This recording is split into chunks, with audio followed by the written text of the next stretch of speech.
Good day. Martin Pytela here, health coach at Life Enthusiast. You find me at life-enthusiast.com. I have been contemplating the recent events in California. It's a big deal. It's one of those things that touch all of us in a serious way, not just because it touches people in California. Yes, it does directly. I mean, there are thousands who are getting trouble, serious trouble, personal trouble, both material and personal and emotional. So I'm thinking about all the serious drama in the world. I guess we could say maybe the tribulations are upon us, but I'm thinking, for example, the people in Gaza, in Israel, who have been living in a bombed world for over a year, or people in Ukraine living in a bombed world for now almost 3 years. And I'm thinking of all the different issues that are coming up.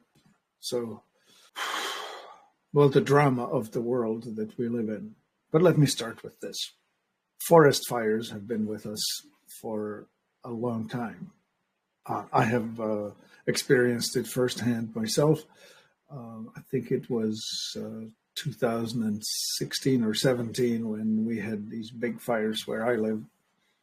And so I saw the smoke. We lived in smoke for weeks on end. By that, I mean, on a bad day, in the middle of the day, you're driving with the headlights on, not because of safety issues, but because you can't see. It's like a fog. And on a better day, it would be just light smell, and it would smell like a campfire, somebody roasting wieners and that sort of thing. So when you're smelling roasting wieners, you know that there's flesh burning out there in that. And of course, the wood smoke, wood fire, that's forest burning.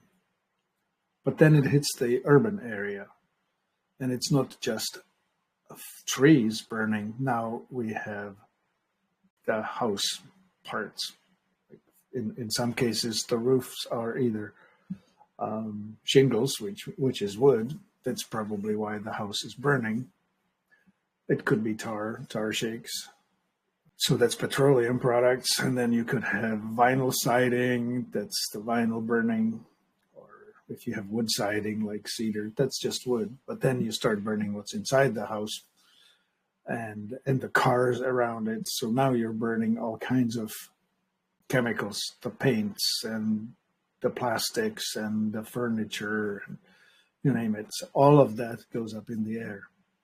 Some of these things are just regular carbon, but some are more dangerous chemicals. One of the most awful ones is dioxin. I'm reminded of the recent tragedy in Palestine, Ohio, where perhaps the well-meaning folks, I don't know if they were well-meaning or ignorant, but they started burning the stuff that was in the rail cars that spilled chemicals, vinyl chloride, which is the raw chemical that makes polyvinyl chloride, PVC, which makes plastics. In a good situation where there's a lot of oxygen present, it actually turns into something fairly innocent. But that's not the situation they had. They actually had not enough oxygen for the burning, and so they created all kinds of chemicals, furans, dioxins. So I'm reminded that the entire Ohio River, and it's a big river with a long downstream, has been polluted. That's in the Ohio Valley, right? That's a lot of agriculture, a lot of people living there. Now in California, I don't know where the winds are blowing. I think most of the damage is caused by the Santa Ana winds, which means that it's blowing from the land onto the ocean.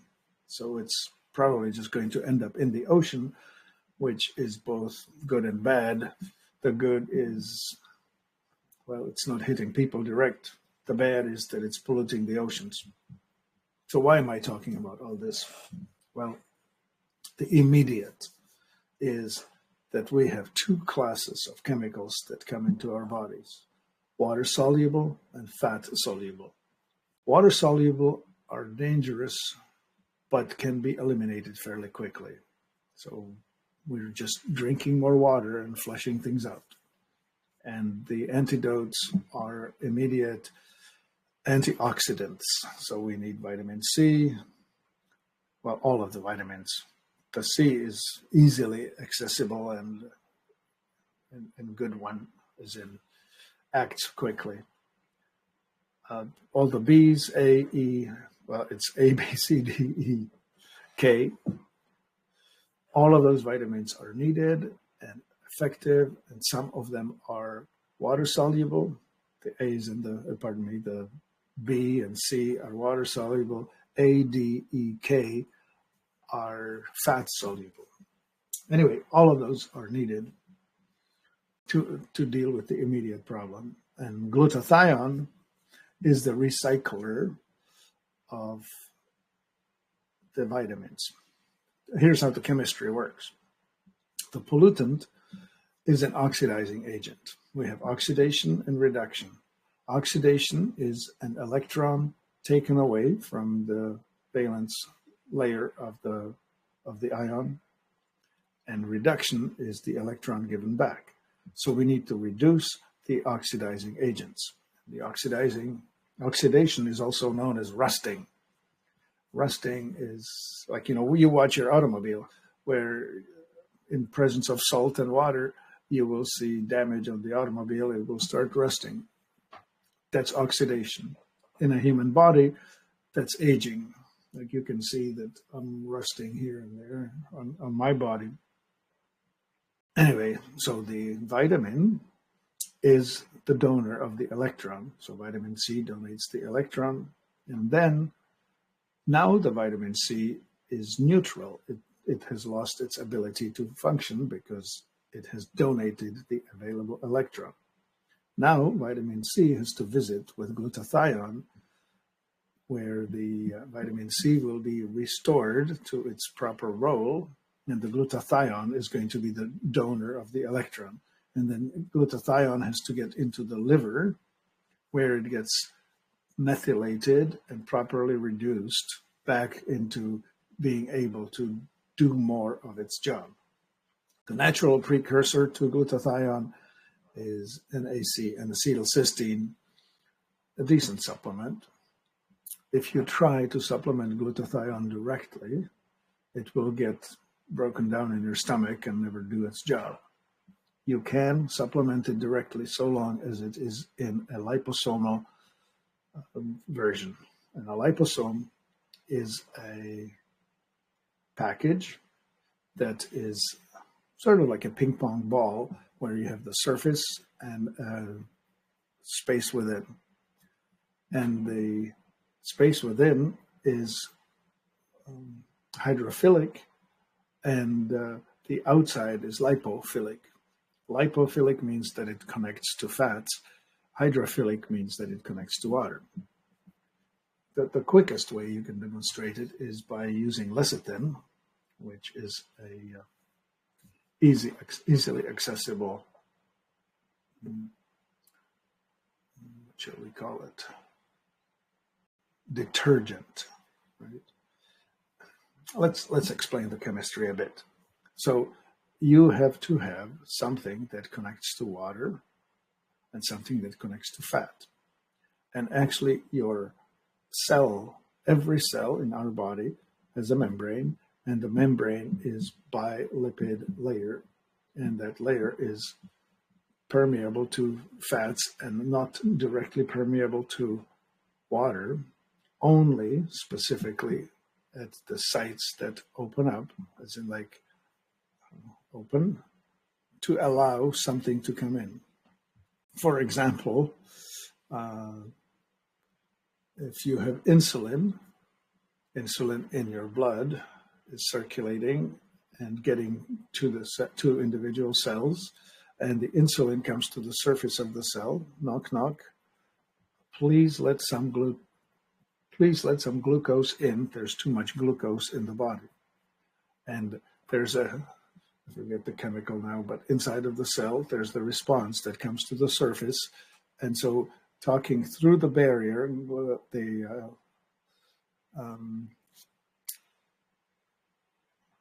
shall we call it now? The signaling molecule on the outside, asking the response molecule on the inside, asking open the door. They open the door, and finally the glucose comes in. Insulin does not come into the cell. The glucose does. So the insulin is essentially the guide or the Sherpa that carries with it the load and is responsible for the transaction to take place, but is not the chemical that does the transaction. So that's just an example. So going back, lecithin is a detergent. A detergent is similar to what you use for washing dishes, where you have greasy dishes and you have water. And if you're trying to wash the dishes without soap or without a detergent, the grease sticks to the plate and it stays greasy even after you've washed it. But if you have soap, the soap has one side of its molecule hydrophilic and the other side lipophilic. So it takes the fat, connects to the fat, and with the other side connects to water and is taken away. Same stuff happens on the inside of our body. And lecithin is one such thing. Phosphatidylcholine is another, which is actually a component of lecithin. In lecithin, you have phosphatidylcholine and phosphatidylserine as the two main ingredients.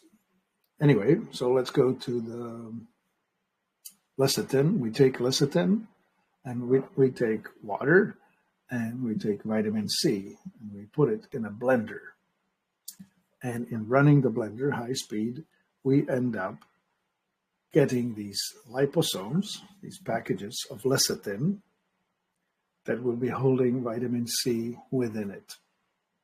And so what happens is when this blob arrives, it's actually fat soluble and it goes into the cell readily because it's lipophilic, as is the surface of the cell.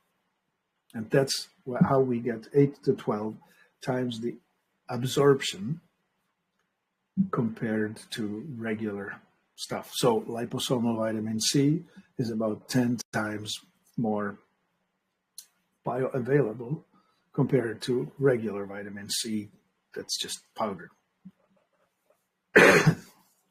So where were we with all of this? When something is water soluble, you can reduce it directly. It's fully accessible. But when it's fat soluble, such as dioxin or furans and other super toxic things, plastics, the forever chemicals, they actually end up, because they're fat soluble, they end up carried and deposited in fatty tissue. If it was just your fat on your belly, that's no big deal. But your brain is also made mostly of fat. And so these chemicals end up in your brain. What does that feel like? Well, memory processing. So we have ability to deposit new information, ability to retrieve stored information. So the processing power, you're getting slower, not able to think clearly. The retrieval is don't recall things or can't recall things. You know that you have a memory, but you can't fish it out. You're starting to lose nouns. For example, please hand me that thing. You know, that yellow thing. It's supposed to be a screwdriver with a yellow handle, but you just can't think of the name. Or you're trying to think of the actor that you saw just yesterday in a movie. You know, the guy, the tall one, he was in Dances with Wolves. Oh, yeah, right. Kevin Costner, right? Well, eventually you'll think of it. but it could be a while. And then as time goes on, as your brain becomes more and more damaged, you just don't recall it. And the progression is such that you start erasing recent memories. As you go into the loss of brain function, you forget the last 5 minutes and the last hour, the last day, and so on. And you keep progressing backwards. So you stop remembering this year and last 5 years, and you forget that you had children, and you forget that you had a spouse, and all you're left with is your childhood memories, and then it's all over. So that's the progression of erasing the most recent backwards. Because the childhood things are stored perhaps the deepest with the most intensity. When we're in children, we remember the most. All right. So that's the brain function that we want to protect, because especially the brain is susceptible to fat-soluble toxins. So when we're burning stuff that creates these toxins, and the stuff is mainly plastics, paints, a whole lot of things like, well, a car burning, there's a lot of plastics inside it. Furniture burning, houses burning, all of that goes in the air, and it's there. So post-exposure, we need to detoxify. Water detoxification means drink water, better water, structured water, and then supplement water-soluble vitamins, C, B, especially. But then, long-term, you definitely need to deal with the fat-soluble things. So, lecithin, phosphatidylcholine, glutathione, its precursor, and acetylcysteine, and then the whole detox, all of it. All of that's needed because the chance of you not being exposed is zero. Now, this exposure itself, that happens to us all the time, right? Like we have small fires, small accidents, small problems all the time. We touch plastics like the receipts from the thermal printer machines in retail that's got Teflon on the surface.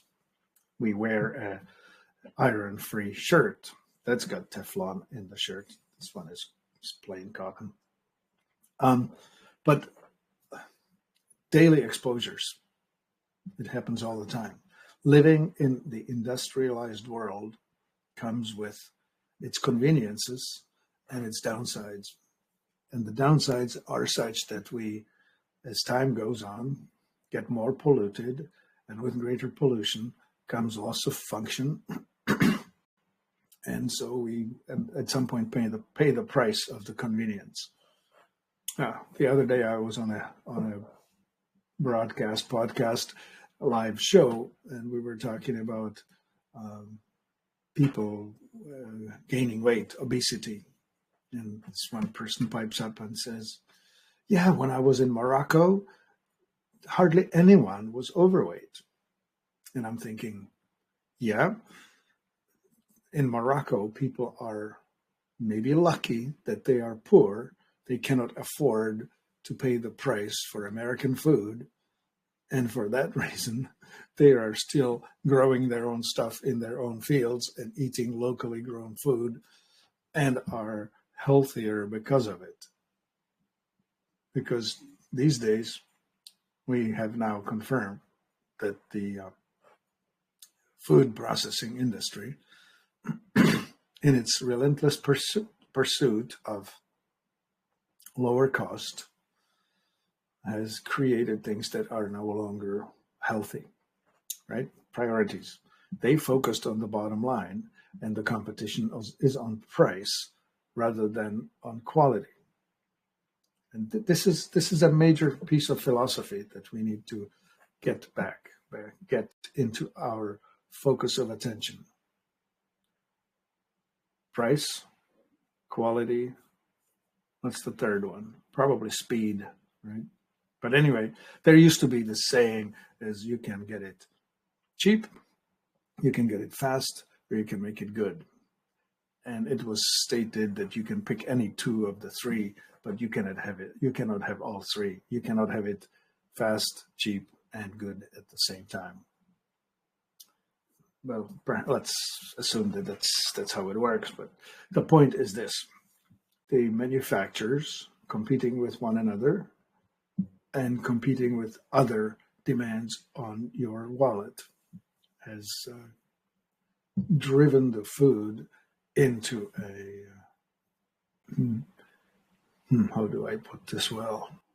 The food that we're offered by the big food industry is food-like substances that are no longer healthful.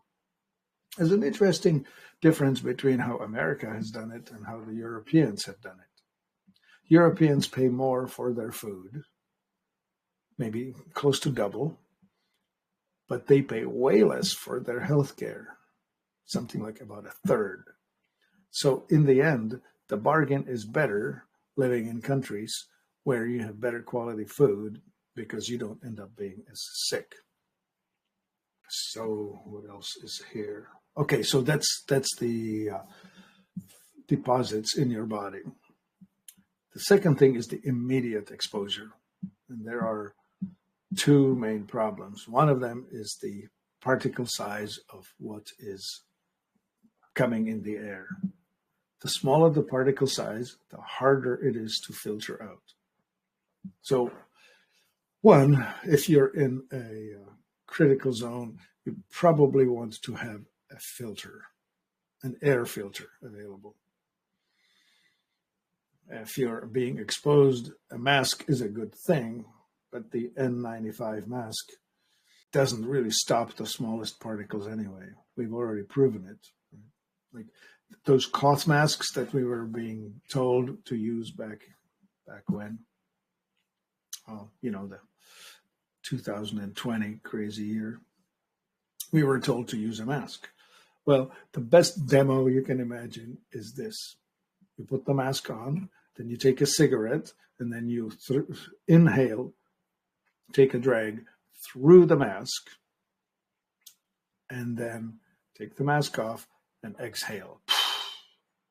And what you will see is a whole lot of smoke that goes through the mask. And then you can exhale through the mask and you will see just smoke billowing everywhere. What's the point? Well, the point is that small particles get through the mask, get in your lungs, and cause their trouble. So smoking cigarettes in general kills us, not because of the tobacco, but because of all the other chemicals that are added to the cigarette itself. Tar, well, yeah, tar is an issue, right? The worst bits are the minerals. For example, asbestos was a great example of that. Silicates in general, they are very sharp, needle-like, razor-sharp things that are hard to eliminate. So this talk about what? Talk about alveoli. Oh, I see a question here. Let me just answer that.